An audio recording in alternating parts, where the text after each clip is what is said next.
ਅਸੀਂ ਨਾਵਲਕਾਰ ਨਾਨਕ ਸਿੰਘ ਦਾ ਲਿਖਿਆ ਹੋਇਆ ਨਾਵਲ ਚਿੱਟਾ ਲਹੂ ਸ਼ੁਰੂ ਕਰ ਰਹੇ ਹਾਂ।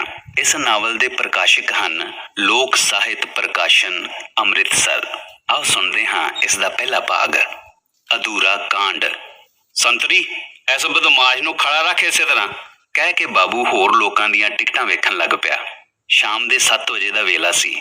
ਲੋਕ ਟਿਕਟਾਂ ਦੇ ਕੇ ਫਾਟਕ ਵਿੱਚੋਂ ਲੰਘਦੇ ਜਾ ਰਹੇ ਸਨ। ਸਿਪਾਹੀ ਨੇ ਮੁਸਾਫਰ ਦੀ ਬਾਂਹ ਫੜ ਕੇ ਉਸ ਨੂੰ ਜ਼ੋਰ ਦਾ ਝਟਕਾ ਦੇ ਕੇ ਫਾਟਕ ਦੇ ਇੱਕ ਪਾਸੇ ਖੜਾ ਕਰ ਦਿੱਤਾ। ਇਸ ਵੇਲੇ ਮੁਸਾਫਰ ਦੇ ਲੰਮੇ ਮੈਲੇ ਕੋਟ ਦੀ ਪਾਟੀ ਹੋਈ ਜੇਬ ਵਿੱਚੋਂ ਪੂਣੀ ਹੋਏ ਕਾਗਜ਼ਾਂ ਦਾ ਇੱਕ ਥੱਬਾ ਹੇਠਾਂ ਡਿੱਗ ਪਿਆ, ਜਿਸ ਨੂੰ ਉਸਨੇ ਝਟਪਟ ਚੁੱਕ ਕੇ ਹੱਥ ਵਿੱਚ ਫੜ ਲਿਆ। ਨੌਜਵਾਨ ਮੁਸਾਫਰ ਪਾਸ ਕੋਈ ਅਸਬਾਬ ਨਹੀਂ ਸੀ। ਵੇਖਣ ਤੋਂ ਉਹ ਸਿੱਖ ਜਾਪਦਾ ਸੀ। ਉਮਰ ਉਸਦੀ 18 ਕੁ ਸਾਲ ਦੇ ਲਗਭਗ ਸੀ। ਉਸਦੀ ਮੱਸ ਅਜੇ ਨਹੀਂ ਸੀ ਫੁੱਟੀ। ਉਸਦਾ ਝੱਗਾ ਗਲਮੇ ਤੋਂ ਕੁਝ ਪਾਟਾ ਹੋਇਆ ਸੀ ਤੇ ਉਸਨੇ ਕਾਲਾ ਲੰਮਾ ਕੋਟ ਪਹਿਨਿਆ ਹੋਇਆ ਸੀ। ਇਹ ਬਹੁਤੀਆਂ ਥਾਵਾਂ ਤੋਂ ਟਾਕੀਆਂ ਲਾ ਕੇ ਗੰਢਿਆ ਹੋਇਆ ਸੀ। ਇਸ ਦੇ ਕਾਜਾਂ ਦੇ ਛੇਕ ਪਾਟ ਕੇ ਮੋਕਲੇ ਹੋ ਗਏ ਸਨ। ਮਾਲੂਮ ਹੁੰਦਾ ਸੀ ਉਹਨਾਂ ਨੂੰ ਚਿੱਟੇ ਤੇ ਮੋਟੇ ਧਾਗੇ ਦੇ ਤੋਪਿਆਂ ਨਾਲ ਕਈ ਵਾਰ ਸੀਵਿਆ ਗਿਆ ਹੈ। ਕੋਟ ਨਾਲ ਕੋਈ ਬਟਨ ਨਹੀਂ ਸੀ। ਸ਼ਾਇਦ ਠੰਡ ਤੋਂ ਬਚਣ ਲਈ ਮੁਸਾਫਰ ਨੇ ਉਸਦੇ ਕਾਜਾਂ ਅਤੇ ਬਟਨ ਟੇਕਾਂ ਵਿੱਚ ਦੀ ਧਾਗੇ ਲੰਘਾ ਕੇ ਕੰਮ ਸਾਰਿਆ ਹੋਇਆ ਸੀ। ਕੋਟ ਦੀ ਇੱਕ ਜੇਬ ਤਾਂ ਉੱਕੀ ਹੀ ਪਾਟੀ ਹੋਈ ਸੀ, ਪਰ ਦੂਜੀ ਕੁਝ ਸਾਬਤ ਸੀ। ਮੁਸਾਫਰ ਦੇ ਸਡੌਲ ਤੇ ਗੋਰੇ ਸਰੀਰ ਦਾ ਅੰਗ ਗਰੀਬੀ, ਨਿਰਾਸ਼ਤਾ ਤੇ ਸ਼ਰਮਿੰਦਗੀ ਦੀ ਮੂਰਤ ਬਣਿਆ ਹੋਇਆ ਸੀ। ਸਿਪਾਹੀ ਦਾ ਹੱਥ ਛੂੰਹਦਿਆਂ ਹੀ ਮੁਸਾਫਰ ਸਿਰ ਤੋਂ ਪੈਰਾਂ ਤੱਕ ਕੰਬ ਗਿਆ। ਉਸ ਦੇ ਸਾਹਮਣੇ ਸੈਂਕੜੇ ਮੁਸਾਫਰ ਟਿਕਟਾਂ ਦੇ ਕੇ ਲੰਘ ਗਏ, ਪਰ ਬਾਬੂ ਨੇ ਕਿਸੇ ਵੱਲ ਵੀ ਅਜਿਹੀ ਭਿਆਨਕ ਨਜ਼ਰ ਨਾਲ ਨਹੀਂ ਸੀ ਤੱਕਿਆ ਜਿੱਕਣ ਉਸ ਵੱਲ। ਉਹ ਲੋਕਾਂ ਦੀਆਂ ਨਜ਼ਰਾਂ ਤੋਂ ਬਚਣ ਲਈ 2 ਕੁ ਕਦਮ ਅਗਾਂਹ ਜਾ ਕੇ ਫਾਟਕ ਵੱਲ ਪਿੱਠ ਕਰਕੇ ਖੜੋ ਗਿਆ। ਸਿਪਾਹੀ ਨੇ ਖਬਰੇ ਇਹ ਖਿਆਲ ਕਰਕੇ ਕਿ ਮੁਸਾਫਰ ਨੱਸਣ ਲਈ ਦਾਅ ਖੇਡ ਰਿਹਾ ਹੈ, ਤਾੜਨਾ ਭਰੀਆਂ ਅੱਖਾਂ ਨਾਲ ਉਸ ਵੱਲ ਤੱਕਿਆ ਤੇ ਕੁਰਕੀ ਦਿੱਤੀ। ਓਏ, ਕਿੱਧਰ ਜਾ ਰਿਹਾ? ਖੜਾ ਰਹੋ ਆਪਣੀ ਥਾਂ ਤੇ, ਨਹੀਂ ਤੇ ਮਾਰ ਕੇ ਖੱਲ ਲਾ ਸੁੱਟਾਂਗੇ। ਮੁਸਾਫਰ ਬਿਨਾਂ ਚੂੰ-ਚਰਾਂ ਕੀਤਿਆਂ ਮੁੜ ਉਸੇ ਥਾਂ ਤੇ ਖੜੋ ਗਿਆ। ਪੌਣੇ ਕੁ 2 ਘੰਟੇ ਪਿੱਛੋਂ ਜਦ ਸਾਰੇ ਮੁਸਾਫਰ ਲੰਘ ਚੁੱਕੇ ਤਾਂ ਬਾਬੂ ਨੇ ਇਸ ਵੱਲ ਧਿਆਨ ਮੋੜਿਆ ਤੇ ਕੜਕਵੀਂ ਆਵਾਜ਼ ਵਿੱਚ ਬੋਲਿਆ, ਲਿਆ ਓਏ, ਸੁੱਟ 1 ਰੁਪਇਆ 10 ਆਨੇ। ਬਾਬੂ ਦੇ ਕੁਝ ਕਹਿਣ ਤੋਂ ਪਹਿਲਾਂ ਹੀ ਮੁਸਾਫਰ ਕੋਟ ਦੇ ਖੀਸੇ ਵਿੱਚ ਹੱਥ ਪਾ ਕੇ ਕਿਸੇ ਚੀਜ਼ ਨੂੰ ਪੋਟਿਆਂ ਨਾਲ ਟਟੋਲ ਰਿਹਾ ਸੀ। ਇਹ ਮੋਟੇ ਕਿੰਗਰਿਆਂ ਵਾਲਾ ਚਿੱਟੇ ਤਾਂਬੇ ਦਾ ਇੱਕ ਸਿੱਕਾ ਸੀ।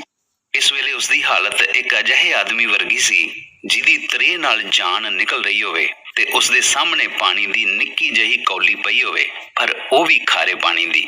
ਉਸਦੀ ਜੇਬ ਵਿੱਚ ਇੱਕ ਖੋਟੀ ਚਵਾਨੀ ਸੀ। ਮੁਸਾਫਰ ਨੇ ਬੜੀ ਕੋਮਲ ਆਵਾਜ਼ ਵਿੱਚ ਡਰਦਿਆਂ ਉੱਤਰ ਦਿੱਤਾ, ਬਾਬੂ ਜੀ, ਮੇਰੇ ਉੱਤੇ ਰਹਿਮ ਕਰੋ, ਮੈਂ ਬੜਾ ਗਰੀਬ ਹਾਂ। ਬੜੀ ਕੋਸ਼ਿਸ਼ ਕਰਨ ਦੇ ਬਾਵਜੂਦ ਵੀ ਮੈਂ ਕਿਰਾਏ ਜੋਗੇ ਪੈਸੇ ਨਹੀਂ ਸੀ ਪੈਦਾ ਕਰ ਸਕਿਆ। ਇਹੋ ਵਜ੍ਹਾ ਹੈ ਕਿ ਮੈਨੂੰ ਬਿਨਾਂ ਟਿਕਟ ਸਫ਼ਰ ਕਰਨਾ ਪਿਆ। ਬਾਬੂ ਨੇ ਮਖੌਲ ਤੇ ਨਫ਼ਰਤ ਦੇ ਭਾਵ ਨਾਲ ਹੱਸ ਕੇ ਕਿਹਾ, ਠੀਕ ਹੈ, ਕਿਰਾਏ ਜੋਗੇ ਪੈਸੇ ਨਹੀਂ ਸਨ ਤੇ ਗੱਡੀ ਤੇਰੇ ਪਿਓ ਦੀ ਜੋ ਹੋਈ। ਮੁਫਤ ਸਫ਼ਰ ਕਰਨ ਲੱਗਿਆ ਜੇਲ੍ਹ ਦੇ ਦਾਲ ਫੁਲਕੇ ਦਾ ਚੇਤਾ ਨਹੀਂ ਸੀ ਆਇਆ? ਕੋਲੋਂ ਸਿਪਾਹੀ ਬੋਲਿਆ, ਬਾਬੂ ਜੀ, ਤੁਸੀਂ ਕੀ ਖਿਆਲ ਕਰਦੇ ਹੋ? ਇਸ ਬੱਸ ਕਿਰਾਇਆ ਨਹੀਂ। ਮੇਰਾ ਖਿਆਲ ਹੈ ਇਸ ਦੀ ਤਲਾਸ਼ੀ ਲਈ ਜਾਵੇ ਤਾਂ ਤੁਹਾਨੂੰ ਪਤਾ ਲੱਗੇ ਬਈ ਇਹ ਗਰੀਬ ਹੈ ਕਿ ਨੌਸਰਬਾਜ਼। ਸਿਪਾਹੀ ਦੀ ਪੁਸ਼ਟੀ ਕਰਦਿਆਂ ਬਾਬੂ ਨੇ ਕਿਹਾ, ਓਏ, ਇਹ ਗੱਲ ਮੈਥੋਂ ਭੁੱਲੀ ਹੋਈ ਆ। ਇਹਨਾਂ ਲੋਕਾਂ ਤਾਂ ਬਸ ਪੇਸ਼ਾ ਹੀ ਇਹੋ ਬਣਾ ਲਿਆ, ਗੱਡੀਆਂ ਵਿੱਚ ਮੁਫਤ ਸਫ਼ਰ ਕਰਦੇ ਫਿਰੋ। ਜਿੱਥੇ ਕੋਈ ਅਕਲ ਦਾ ਅੰਨਾ ਤੇ ਗੰਢ ਦਾ ਪੂਰਾ ਮਿਲਿਆ, ਬਸ ਮੁੰਨ ਮੰਨ ਕੇ ਰਾਹ ਪਏ। ਫਿਰ ਮੁਸਾਫਰ ਵੱਲ ਤੱਕ ਕੇ ਬੋਲਿਆ, ਦੇਣਾ ਹੀ ਕਰਾਇਆ ਕਿ ਮੀਮੋ ਕੱਟਾਂ? ਮੁਸਾਫਰ ਦੇ ਸਰੀਰ ਦੀ ਰੱਤ ਜੰਮ ਚੁੱਕੀ ਸੀ। ਚਿਹਰੇ ਤੇ ਇੱਕ ਰੰਗ ਆਉਂਦਾ ਤੇ ਇੱਕ ਜਾਂਦਾ ਸੀ। 2-3 ਵਾਰੀ ਉਸਦੀ ਜ਼ੁਬਾਨ ਖੁੱਲ੍ਹਦੀ ਰੁਕ ਗਈ। ਅਖੀਰ ਉਸਨੇ ਹੌਸਲਾ ਕਰਕੇ ਕਿਹਾ, ਬਾਬੂ ਜੀ, ਮੈਂ ਚੋਰ ਚੱਕਾ ਨਹੀਂ ਹਾਂ, ਇੱਕ ਮੁਸੀਬਤ ਜ਼ਦਾ ਗਰੀਬ ਹਾਂ। ਮੈਂ ਮੁਫਤ ਸਫ਼ਰ ਕਰਨ ਦਾ ਮੁਜਰਮ ਬੇਸ਼ੱਕ ਹਾਂ। ਜਿੱਥੇ ਤੁਹਾਡਾ ਜੀ ਕਰੇ ਮੈਨੂੰ ਲੈ ਚੱਲੋ, ਪਰ ਰੱਬ ਦੇ ਵਾਸਤੇ ਇਹੋ ਜਿਹੇ ਲਫ਼ਜ਼ ਕਹਿ ਕੇ ਮੇਰੇ ਕਲੇਜੇ ਵਿੱਚ ਛੁਰੀਆਂ ਨਾ ਮਾਰੋ। ਕਹਿੰਦਿਆਂ ਮੁਸਾਫਰ ਦੀਆਂ ਅੱਖਾਂ ਵਿੱਚ ਅਥਰੂ ਟਲਕ ਪਏ। ਬਿਨ ਕਿਰਾਏ ਮੁਸਾਫਰਾਂ ਦੀਆਂ ਇਹੋ ਜਿਹੀਆਂ ਤੇ ਇਸ ਨਾਲੋਂ ਕਿਤੇ ਵੱਧ ਗੱਲਾਂ ਸੁਣਨ ਲਈ ਬਾਬੂ ਤੇ ਸਿਪਾਹੀ ਦੇ ਕੰਨ ਆਦੀ ਹੋ ਚੁੱਕੇ ਸਨ। ਇਹੋ ਕਾਰਨ ਹੈ ਕਿ ਉਹਨਾਂ ਮੁਸਾਫਰ ਦੀਆਂ ਗੱਲਾਂ ਬੜੀ ਬੇਪਰਵਾਹੀ ਨਾਲ ਸੁਣੀਆਂ, ਪਰ ਬਾਬੂ ਦੀ ਨਿਗਾਹ ਜਿਉਂ ਹੀ ਉਸ ਦੀਆਂ ਅੱਖਾਂ ਤੇ ਪਈ, ਉਹ ਹੈਰਾਨ ਹੋ ਗਿਆ। ਮੁਸਾਫਰ ਦੀਆਂ ਮੋਟੀਆਂ ਅੱਖਾਂ ਵਿੱਚੋਂ ਰੱਤ ਚੋ ਰਹੀ ਸੀ। ਕ੍ਰੋਧ ਤੇ ਨਫ਼ਰਤ ਨਾਲ ਉਸਦੇ ਬੁੱਲ ਫਰਕ ਰਹੇ ਸਨ ਤੇ ਉਸਦੇ ਗੋਰੇ ਚਿਹਰੇ ਉੱਤੇ ਲਾਲੀ ਦੌੜ ਰਹੀ ਸੀ।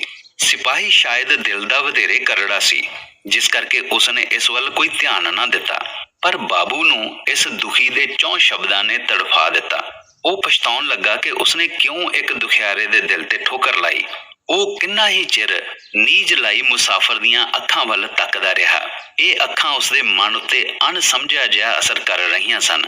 ਹੱਥ ਵਾਲੇ ਕਾਗਜ਼ਾਂ ਦੇ ਥੱਬੇ ਨੂੰ ਮੁਸਾਫਰ ਕਦੇ ਬਾਂਹ ਦੇ ਹੇਠ ਦਬਾ ਲੈਂਦਾ, ਕਦੇ ਕੋਟ ਦੀ ਜੇਬ ਵਿੱਚ ਪਾਉਂਦਾ, ਪਰ ਫਿਰ ਇਹ ਸੋਚ ਕੇ ਮਤਾਂ ਦੂਜੀ ਜੇਬ ਵਾਂਗ ਇਹ ਵੀ ਨਾ ਪਾਟ ਜਾਏ, ਕੱਢ ਕੇ ਬੜੀ ਚੌਕਸੀ ਨਾਲ ਦੋਹਾਂ ਹੱਥਾਂ ਵਿੱਚ ਫੜ ਲੈਂਦਾ ਸੀ।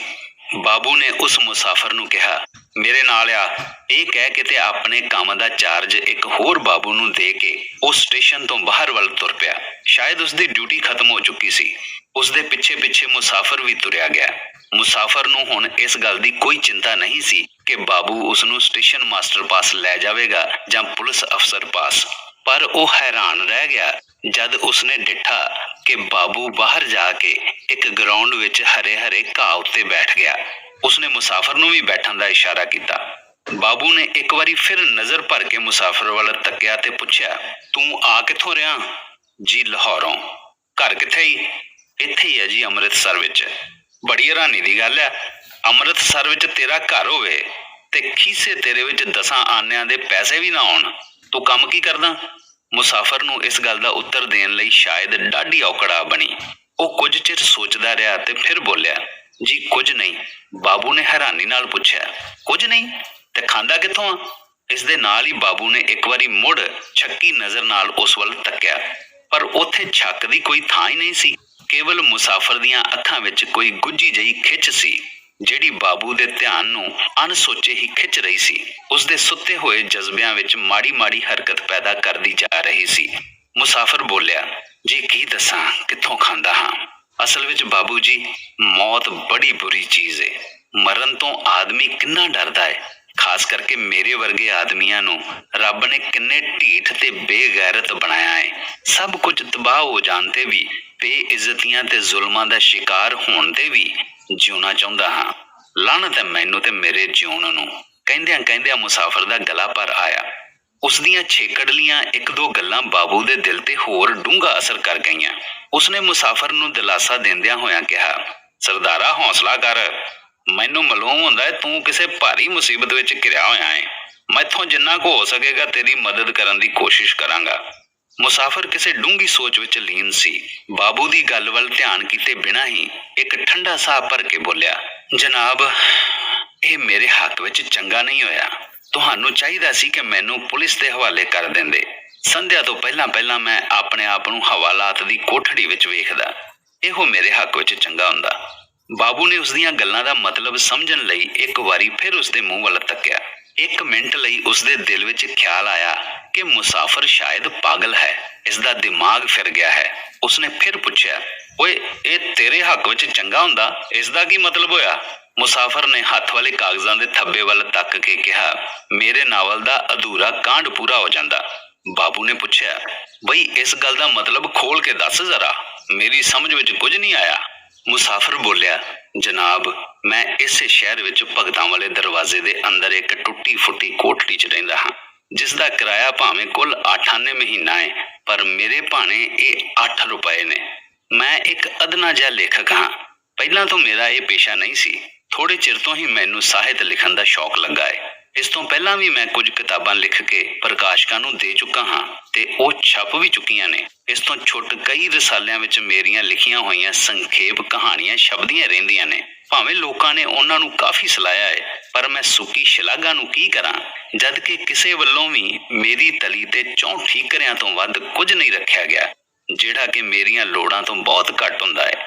ਥੋੜਾ ਚਿਰ ਠਹਿਰ ਕੇ ਮੁਸਾਫਿਰ ਆਪਣੇ ਹੱਥ ਵਿਚਲੇ ਕਾਗਜ਼ਾਂ ਵੱਲ ਇਸ਼ਾਰਾ ਕਰਦਾ ਹੋਇਆ ਬੋਲਿਆ, ਬਾਊ ਜੀ, ਕੁਝ ਦਿਨ ਪਹਿਲਾਂ ਮੈਂ ਇਸ ਨੂੰ ਲਿਖ ਰਿਹਾ ਸਾਂ। ਮੈਂ ਅੱਜ ਵਾਂਗ ਹੀ ਕੰਗਾਲ ਸਾਂ। ਮੇਰੇ ਪੱਲੇ ਕੱਚੀ ਕੌਡੀ ਵੀ ਨਹੀਂ ਸੀ, ਕੋਈ ਉਧਾਰ ਵੀ ਨਹੀਂ ਸੀ ਦਿੰਦਾ। ਪਰਸੋਂ ਦੀ ਗੱਲ ਹੈ, ਜਦ ਮੇਰੇ ਕਾਗਜ਼ ਮੁੱਕ ਗਏ ਤਾਂ ਮੇਰੀ ਹੋਸ਼ ਉੱਡਣ ਲੱਗੀ। ਮੇਰੇ ਇਸ ਨਾਵਲ ਦਾ ਛੇਕੜਲਾ ਕਾਂਡ ਹਾਲੇ ਬਾਕੀ ਸੀ। ਮੈਂ ਢਿੱਡੋਂ ਭੁੱਖਾ ਰਹਿ ਕੇ, ਤਨੋਂ ਨੰਗਾ ਰਹਿ ਕੇ ਗੁਜ਼ਾਰਾ ਕਰ ਸਕਦਾ ਸਾਂ, ਪਰ ਕਾਗਜ਼ਾਂ ਤੋਂ ਬਿਨਾਂ ਮੇਰਾ ਝੱਟ ਕਿਵੇਂ ਲੰਘਦਾ। ਮੈਂ ਸਾਰਾ ਦਿਨ ਟੱਕਰਾਂ ਮਾਰਦਾ ਰਿਹਾ, ਪਰ ਨਾ ਤਾਂ ਮੈਨੂੰ ਕਿਸੇ ਨੇ ਚੁਆਨੀ ਉਧਾਰੀ ਦਿੱਤੀ ਤੇ ਨਾ ਹੀ ਕਾਗਜ਼। ਮੈਂ ਬੜਾ ਨਿਰਾਸ਼ ਹੋ ਗਿਆ। ਉਸ ਵੇਲੇ ਮੈਂ ਮਰਨ ਦੀ ਸਲਾਹ ਕੀਤੀ, ਪਰ ਪਤਾ ਨਹੀਂ ਕਿਤਾਬ ਅਧੂਰੀ ਰਹਿ ਜਾਵੇਗੀ। ਇਸ ਖਿਆਲ ਨਾਲ ਜਾਂ ਖਬਰੇ ਕਿਸੇ ਹੋਰ ਚੀਜ਼ ਦੇ ਮੋਹ ਕਰਕੇ ਮੈਂ ਇਸ ਵਾਰੀ ਵੀ ਨਾ ਮਰ ਸਕਿਆ। ਮੈਂ ਬਾਜ਼ਾਰ ਵਿੱਚ ਤੁਰਿਆ ਜਾ ਰਿਹਾ ਸਾਂ ਕਿ ਇੱਕ ਕੂੜੇ ਦੇ ਢੇਰ ਵਿੱਚ ਕੁਝ ਮੈਲੇ ਕੁਚੈਲੇ ਕਾਗਜ਼ ਵੇਖੇ। ਸ਼ਾਇਦ ਕਿਸੇ ਸਕੂਲ ਦੇ ਮੁੰਡੇ ਨੇ ਰੱਦੀ ਕਾਪੀ ਸੁੱਟ ਦਿੱਤੀ ਸੀ। ਮੈਂ ਜਦ ਉਹਨਾਂ ਨੂੰ ਚੁੱਕ ਕੇ ਵੇਖਿਆ ਤਾਂ ਸਭ ਕਾਗਜ਼ ਸਲਾਬੇ ਨਾਲ ਗਿੱਲੇ ਹੋਏ ਪਏ ਸਨ। ਉਹਨਾਂ ਵਿੱਚ ਕੁਝ ਵਰਕਿਆਂ ਦੇ ਇੱਕ ਪਾਸੇ ਸਕੂਲ ਦੀ ਲਿਖਾਈ ਸੀ ਤੇ ਦੂਜੇ ਬੰਨਿਓਂ ਕੋਰੇ ਸਨ, ਪਰ ਸਿਆਹੀ ਦੇ ਫੈਲਣ ਕਰਕੇ ਉਹ ਵੀ ਕਾਫੀ ਰੰਗੇ ਹੋਏ ਮਾਲੂਮ ਹੁੰਦੇ ਸਨ। ਮੈਂ ਸਾਰੇ ਕਾਗਜ਼ ਚੁਣ ਲਏ ਤੇ ਆਪਣੀ ਕੋਠੜੀ ਵਿੱਚ ਲੈ ਜਾ ਕੇ ਉਹਨਾਂ ਨੂੰ ਅੱਗ ਦੇ ਸੇਕ ਨਾਲ ਸੁਕਾ ਲਿਆ। ਮੇਰੇ ਲਈ ਇਹੋ ਹੀ ਗਨੀਮਤ ਸੀ। ਉਹਨਾਂ ਕਾਗਜ਼ਾਂ ਤੇ ਮੈਂ ਲਗਾਤਾਰ 6-7 ਘੰਟੇ ਲਿਖਦਾ ਰਿਹਾ। ਦੂਜੇ ਦਿਨ ਮੇਰੇ ਲਿਖਣ ਲਈ ਕੋਈ ਕਾਗਜ਼ ਬਾਕੀ ਨਹੀਂ ਸੀ। ਉਸ ਵੇਲੇ ਮੇਰਾ ਨਾਵਲ ਲਗਭਗ ਸਮਾਪਤ ਹੋ ਚੁੱਕਾ ਸੀ ਤੇ ਉਸ ਦਾ ਅੰਤਮ ਕਾਂਡ ਵੀ ਅੱਧਾ ਕੁ ਲਿਖਿਆ ਜਾ ਚੁੱਕਾ ਸੀ। ਮੈਨੂੰ ਇਸ ਦੇ ਵੇਚਣ ਦੀ ਬੜੀ ਕਾਹਲੀ ਸੀ। ਮੈਂ ਚਾਹੁੰਦਾ ਸਾਂ ਜੋ ਛੇਤੀ ਤੋਂ ਛੇਤੀ ਮੈਨੂੰ ਇਸ ਦੇ ਬਦਲੇ ਬਹੁਤ ਸਾਰਾ ਰੁਪਇਆ ਮਿਲ ਜਾਵੇ ਤੇ ਮੈਂ ਆਪਣੇ ਫਰਜ਼ ਨੂੰ ਪੂਰਾ ਕਰਾਂ। ਇਹ ਫਰਜ਼ ਕੀ ਸੀ, ਇਹ ਮੈਂ ਦੱਸ ਨਹੀਂ ਸਕਦਾ। ਮੇਰਾ ਖਿਆਲ ਸੀ ਮੇਰੀ ਇਹ ਰਚਨਾ ਅਗਲੀਆਂ ਸਾਰੀਆਂ ਰਚਨਾਵਾਂ ਨਾਲੋਂ ਚੰਗੀ ਹੈ ਤੇ ਇਹ ਮੈਂ ਜਾ ਕੇ ਲਾਹੌਰ ਦੇ ਕਿਸੇ ਕਦਰਦਾਨ ਪ੍ਰਕਾਸ਼ਕ ਨੂੰ ਦਿਆਂਗਾ। ਪਰ ਪੈਸਿਆਂ ਬਿਨਾਂ ਲਾਹੌਰ ਜਾਣਾ ਵੀ ਮੇਰੇ ਭਾਣੇ ਕਲਕੱਤੇ ਜਾਣ ਬਰਾਬਰ ਸੀ। ਕੱਲ ਕਿਸੇ ਨਾ ਕਿਸੇ ਤਰ੍ਹਾਂ ਮੈਂ 1 ਰੁਪਏ ਦਾ ਪ੍ਰਬੰਧ ਕਰ ਹੀ ਲਿਆ, ਪਰ ਜਿਸਨੇ ਮੈਨੂੰ ਰੁਪਇਆ ਦਿੱਤਾ ਸੀ ਉਸਨੇ ਮੈਥੋਂ 2 ਰੁਪਇਆਂ ਦੀ ਰਸੀਦ ਲਿਖਾ ਲਈ। ਮੈਂ ਅੱਜ ਸਵੇਰੇ ਢਿੱਡੋਂ ਭੁੱਖਾ ਹੀ ਇਸ ਅਧੂਰੇ ਕਾਂਡ ਵਾਲਾ ਨਾਵਲ ਲੈ ਕੇ ਲਾਹੌਰ ਨੂੰ ਚੱਲ ਪਿਆ। ਮੇਰਾ ਖਿਆਲ ਸੀ ਜਦ ਕਿਸੇ ਨਾਲ ਸੌਦਾ ਹੋ ਜਾਵੇਗਾ ਤਾਂ ਉਸ ਪਾਸੋਂ ਕਾਗਜ਼ ਲੈ ਕੇ ਛੇਕੜਲੇ ਕਾਂਡ ਦਾ ਬਾਕੀ ਹਿੱਸਾ ਉੱਥੇ ਹੀ ਕਿਸੇ ਬਾਗ ਵਿੱਚ ਬੈਠ ਕੇ ਪੂਰਾ ਕਰ ਲਵਾਂਗਾ ਤੇ ਰੋਟੀ ਵੀ ਉਦੋਂ ਹੀ ਖਾਵਾਂਗਾ। ਰੇਲ ਦੀ ਟਿਕਟ ਲੈ ਕੇ ਮੈਂ ਲਾਹੌਰ ਪਹੁੰਚਿਆ। ਜਾ ਕੇ ਕਈਆਂ ਦੁਕਾਨਦਾਰਾਂ ਪਾਸ ਫਿਰਿਆ। ਮੇਰਾ ਖਿਆਲ ਸੀ ਮੈਂ ਜਿਸ ਨੂੰ ਵੀ ਇਹ ਨਾਵਲ ਦਿਆਂਗਾ ਇੱਕ ਵਾਰੀ ਮੁੱਢ ਤੋਂ ਛੇਕੜ ਤੱਕ ਆਪ ਸੁਣਾ ਕੇ ਦਿਆਂਗਾ, ਤਾਂ ਜੋ ਪ੍ਰਕਾਸ਼ਕ ਦੇ ਦਿਲ ਤੇ ਇਸ ਦਾ ਡੂੰਘਾ ਅਸਰ ਪਵੇ ਤੇ ਮੈਨੂੰ ਚੰਗੇ ਪੈਸੇ ਮਿਲਣ। ਪਰ ਉਹ ਮੇਰਾ ਕੂੜੇ ਦਾ ਥੱਬਾ ਵੇਖਦੇ ਸਾਰ ਹੀ ਘਬਰਾ ਜਾਂਦੇ ਤੇ ਵੱਧ ਤੋਂ ਵੱਧ 10-15 ਰੁਪਏ ਮੈਨੂੰ ਇਸ ਦਾ ਮੁੱਲ ਸੁਣਾ ਦਿੰਦੇ ਸਨ। ਪਰ ਮੇਰੀ ਲੋੜ ਇੰਨੇ ਨਾਲ ਪੂਰੀ ਨਹੀਂ ਸੀ ਹੋ ਸਕਦੀ। ਮੁੱਕਦੀ ਗੱਲ, ਮੈਂ ਸਾਰਾ ਦਿਨ ਫਿਰਦਾ ਰਿਹਾ ਪਰ ਮੇਰੀ ਕਿਤਾਬ ਦਾ ਕਿਤੇ ਵੀ ਮੁੱਲ ਨਹੀਂ ਪਿਆ। ਹੁਣ ਮੈਨੂੰ ਅੰਮ੍ਰਿਤਸਰ ਮੁੜਨ ਦਾ ਫਿਕਰ ਹੋਇਆ। ਭੁੱਖ ਨਾਲ ਮੇਰੀ ਜਾਨ ਨਿਕਲ ਰਹੀ ਸੀ। ਉਸ ਵੇਲੇ ਇੱਕ ਚੁਆਨੀ ਮੇਰੇ ਪਾਸ ਸੀ। ਮੈਂ ਇੱਕ ਤੰਦੂਰ ਤੇ ਜਾ ਕੇ ਚੁਆਨੀ ਦੀ ਰੋਟੀ ਖਾਧੀ। ਜਦ ਪੈਸੇ ਦੇਣ ਲੱਗਾ ਤਾਂ ਮੇਰਾ ਰੰਗ ਫੱਕ ਹੋ ਗਿਆ। ਚੁਆਨੀ ਖੋਟੀ ਸੀ। ਦੁਕਾਨਦਾਰ ਨੇ ਭੁਆਂ ਕੇ ਮੇਰੇ ਨੱਕ ਤੇ ਮਾਰੀ। ਉਸ ਦੀ ਹੱਟੀ ਤੇ ਹੋਰ ਕਈ ਆਦਮੀ ਰੋਟੀ ਖਾ ਰਹੇ ਸਨ। ਮੇਰੀ ਹਾਲਤ ਤੇ ਤਰਸ ਖਾਣ ਦੀ ਥਾਂ ਸਗੋਂ ਉਹ ਮੇਰੇ ਵੱਲ ਤੱਕ ਕੇ ਮਜ਼ਾਕਾਂ ਕਰਦੇ ਤੇ ਭਾਂਤ-ਭਾਂਤ ਦੀਆਂ ਬੋਲੀਆਂ ਬੋਲ ਰਹੇ ਸਨ। ਦੁਕਾਨਦਾਰ ਨੇ ਮੈਨੂੰ 2-4 ਠੰਡੀਆਂ ਤੱਤੀਆਂ ਸੁਣਾਈਆਂ। ਮੇਰੇ ਪਾਸ ਹੋਰ ਕੋਈ ਚਾਰਾ ਨਹੀਂ ਸੀ। ਮੇਰੀ ਜੇਬ ਵਿੱਚ ਇੱਕ ਰੇਸ਼ਮੀ ਰੁਮਾਲ ਸੀ। ਇਹ ਮੇਰੇ ਲਈ ਕਿੰਨੇ ਮੁੱਲ ਦੀ ਚੀਜ਼ ਸੀ, ਇਸ ਦਾ ਹਾਲ ਮੈਂ ਤੁਹਾਨੂੰ ਕੀ ਦੱਸਾਂ। ਇਹ ਮੇਰੇ ਜੀਵਨ ਦੀ ਰੁੜ ਚੁੱਕੀ ਖੱਟੀ ਕਮਾਈ ਦਾ ਬਚਿਆ ਖੁਚਿਆ ਹਿੱਸਾ ਸੀ। ਕਲੇਜੇ ਤੇ ਪੱਥਰ ਰੱਖ ਕੇ ਮੈਂ 2 ਆਨਿਆਂ ਵਿੱਚ ਉਹ ਰੁਮਾਲ ਉਸ ਦੁਕਾਨਦਾਰ ਦੇ ਹਵਾਲੇ ਕਰ ਦਿੱਤਾ। ਰੁਮਾਲ ਹੱਥੋਂ ਛੱਡਦਿਆਂ ਮੇਰੀਆਂ ਅੱਖਾਂ ਅੱਗੇ ਕਿਸੇ ਸੋਹਣੀ ਮੂਰਤ ਦੀ ਛਾਇਆ ਆਈ। ਮੈਨੂੰ ਇਉਂ ਜਾਪਦਾ ਸੀ ਜਿਕਣ ਕੋਈ ਅੱਖਾਂ ਵਿੱਚ ਅਥਰੂ ਭਰ ਕੇ ਮੈਨੂੰ ਕਹਿ ਰਿਹਾ ਹੈ, ਓਏ ਜ਼ਾਲਮਾ, ਤੇਰਾ ਵੀ ਲਹੂ ਚਿੱਟਾ ਹੋ ਗਿਆ ਹੈ। ਮੈਂ ਦੋਹਾਂ ਹੱਥਾਂ ਨਾਲ ਕਲੇਜਾ ਘੁੱਟ ਕੇ ਉੱਥੋਂ ਸਿੱਧਾ ਸਟੇਸ਼ਨ ਤੇ ਆਇਆ ਤੇ ਬਿਨਾਂ ਟਿਕਟੋਂ ਹੀ ਗੱਡੀ ਤੇ ਚੜ੍ਹ ਬੈਠਾ। ਗੱਡੀ ਵਿੱਚ ਬੈਠ ਕੇ ਮੈਂ ਅਖਬਾਰਾਂ ਦੇ ਕੁਝ ਰੱਦੀ ਕਾਗਜ਼ਾਂ ਉੱਤੇ ਆਪਣੇ ਅਧੂਰੇ ਕਾਂਡ ਦਾ ਬਾਕੀ ਹਿੱਸਾ ਲਿਖਣਾ ਸ਼ੁਰੂ ਕੀਤਾ, ਪਰ ਇਹ ਪੂਰਾ ਨਹੀਂ ਹੋ ਸਕਿਆ। ਜਦ ਮੈਂ ਇੱਥੇ ਪੁੱਜਾ ਤਾਂ ਅੱਗੇ ਤੁਹਾਡੇ ਕਾਬੂ ਆ ਗਿਆ। ਜਨਾਬ, ਇਸ ਕਰਕੇ ਤੁਹਾਨੂੰ ਕਿਹਾ ਹੈ ਕਿ ਮੈਨੂੰ ਜੇਲ੍ਹ ਵਿੱਚ ਭੇਜ ਦਿੰਦੇ ਤਾਂ ਮੇਰੇ ਇਸ ਨਾਵਲ ਦਾ ਅਧੂਰਾ ਕਾਂਡ ਬੜੀ ਸੁੰਦਰਤਾ ਨਾਲ ਮੁੱਕਦਾ, ਕਿਉਂਕਿ ਨਾਵਲ ਦਾ ਨਾਮ ਹੈ ਚਿੱਟਾ ਲਹੂ। ਦੋਸਤੋ, ਤੁਸੀਂ ਸੁਣ ਰਹੇ ਸੀ ਨਾਵਲਕਾਰ ਨਾਨਕ ਸਿੰਘ ਦਾ ਲਿਖਿਆ ਹੋਇਆ ਨਾਵਲ ਚਿੱਟਾ ਲਹੂ ਦਾ ਪਹਿਲਾ ਭਾਗ। ਅੱਜ ਇੰਨਾ ਹੀ।